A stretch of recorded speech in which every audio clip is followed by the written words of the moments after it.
Pinabulaanan ni Ombudsman Jesus Crispin Remulla ang mga usap-usapang siya ay dinala sa ospital. Ihayag din ang kanyang tanggapan sa pamagitan ng Assistant Ombudsman spokesperson na si Miko Clavano na fake news ang naturang balita at walang katotohanan. Ayon kay Clavano, nag-almusal pa si Remulla ng sinigang. Sinabi rin ni Interior Secretary John Vic Remulla na nakapaglaro pa ng golf ang kanyang kapatid. Noong 2023, sumailalim si Remulla sa quintuple bypass heart surgery at kalaunan ay na-diagnose na may leukemia. Subalit gumaling siya matapos ang chemotherapy, total body radiation at bone marrow transplant.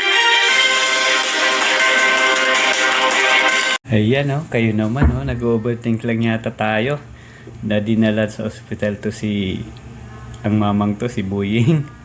Di ba? Di ba sabi ng spokesperson hindi naman daw. Sabi naman ng kapatid naglaro pa nga daw ng golf baka kasama si Akop. Talaga bakit hindi siya humarap, di ba?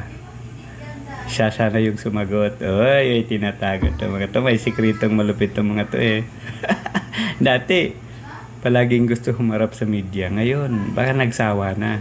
Ay, nako.